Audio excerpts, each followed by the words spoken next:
मामा सध्या तुमचा दौरा सुरू झालेला आहे. 2 दिवसांपूर्वीच तुम्ही ज्यांना नेते मानता उपमुख्यमंत्री अजितदादा पवार यांचं निधन झालेलं आहे आणि त्यानंतर दौरा सुरू झालेला आहे. मात्र विरोधकांकडून देखील सध्या आक्रमक प्रचार सुरू आहे.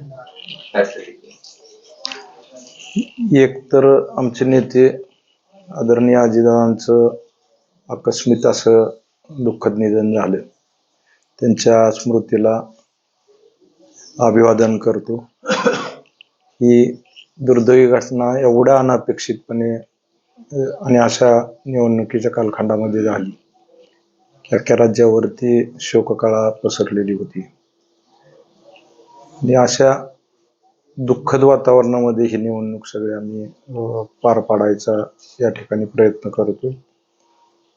शेवटी ही निवडणूक आम्ही लढवतोय ते विकासाच्या मुद्द्यावरतीच निवडणूक लढवतोय, किंवा माझी राजकारणाची पद्धत आतापर्यंतची जरी बघितली तर विकासाच्याच मुद्द्यावरती मी करमाळा तालुक्यामध्ये असेल किंवा माझ्या राजकीय जीवनाचा प्रवासच फक्त विकासाच्या मुद्द्यावरती मी केलेला आहे. विरोधक काय म्हणतात हे कधी मी पाहत नाही. माझा विकासाचा मुद्दा घेऊन मी राजकारणामध्ये कायम वाटचाल करत असतो.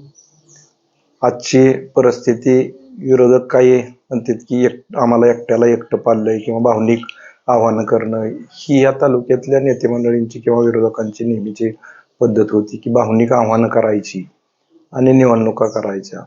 आता हेच विरोधक सांगतात की मी एकटा पडलो आहे, मला सगळ्यांनी मिळून एकटं पाडलेलं आहे.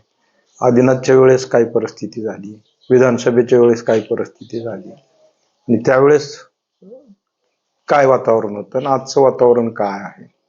हे शेवटी आज तालुक्यामधली परिस्थिती बघितली तर अजितदादांच्या माध्यमातून एवढे मोठ्या प्रमाणामध्ये मी निधी आणलेला आहे.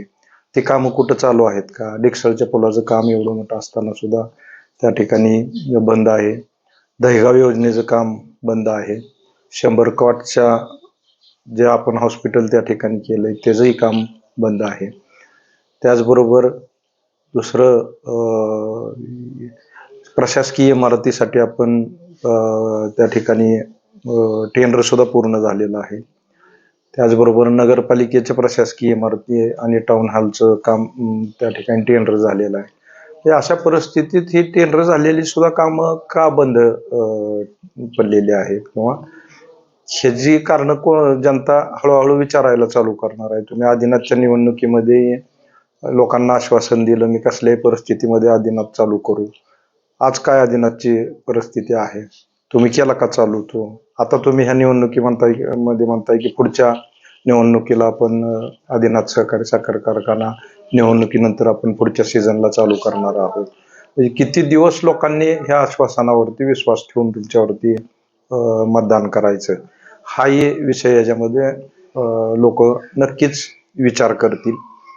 मागही आदिनाथच्या बाबतीत तुम्ही एकनाथ शिंदे साहेब मुख्यमंत्री झाल्यानंतर असंच कुठल्या तरी निवडणुकीच्या वेळेस हाच प्रकार केला. आम्ही एकनाथ शिंदे साहेबाला आणलं, आदिनाथमध्ये कार्यक्रम केला आणि लोकांना मताच्या दृष्टीनं आश्वासनं देऊन त्याची फसवणूक केलेली आहे.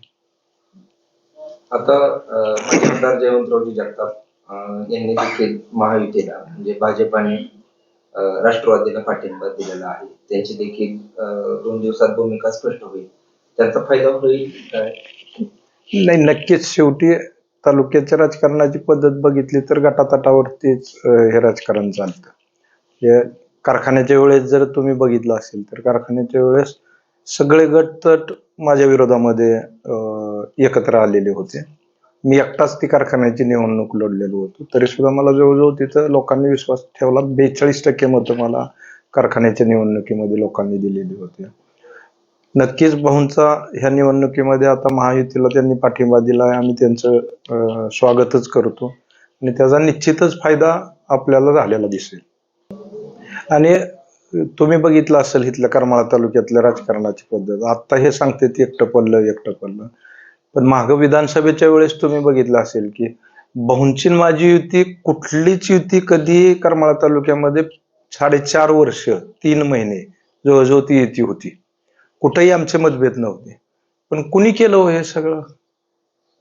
म्हणजे तुम्ही काम करायचं नाही, विकास करायचा नाही, फक्त लोकांच्या गटातटाच्या ह्याच्यामध्ये त्यांचा मतमतांतर करायची, त्यांचे गैरसमज निर्माण करायचे आणि त्यातून आपल्या पोळ्या भाजून घ्यायच्या. हे राजकारण पण त्यालाही मर्यादा आहेत. पुढं किती दिवस चालणार आहे ते हळूहळू लक्षात येईल आणि त्यामुळे तुम्हाला एकटं पडल्यासारखं वाटतंय.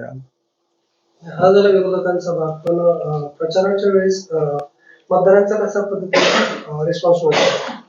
यामध्ये प्रचारामध्ये अतिशय चांगल्या पद्धतीनं, म्हणजे आमच्या अपेक्षेपेक्षा सुद्धा मी सुरुवातीलाही निवडणूक लागायच्या अगोदर स्वतंत्र लढाईच्या दृष्टीनं मी गटवाईज मेळावे असतील, गणवाईज मेळावे असतील, ह्या सगळ्या प्रक्रियामध्ये मी गेली 30-40 वर्ष लोकांतच फिरतोय, म्हणजे सरपंच पदापासून. त्यामुळं गावात निवडणूक सुरू झाली आणि आपण ज्यावेळेस लोकांमध्ये जातो तर तिथेच आपल्याला लक्षात येतं की काय वातावरणाची परिस्थिती आहे आणि अतिशय चांगल्या पद्धतीचं वातावरण ह्या निवडणुकीमध्ये पाहायला मिळतंय. राज्य लेवलचा प्रश्न विचारतो आता.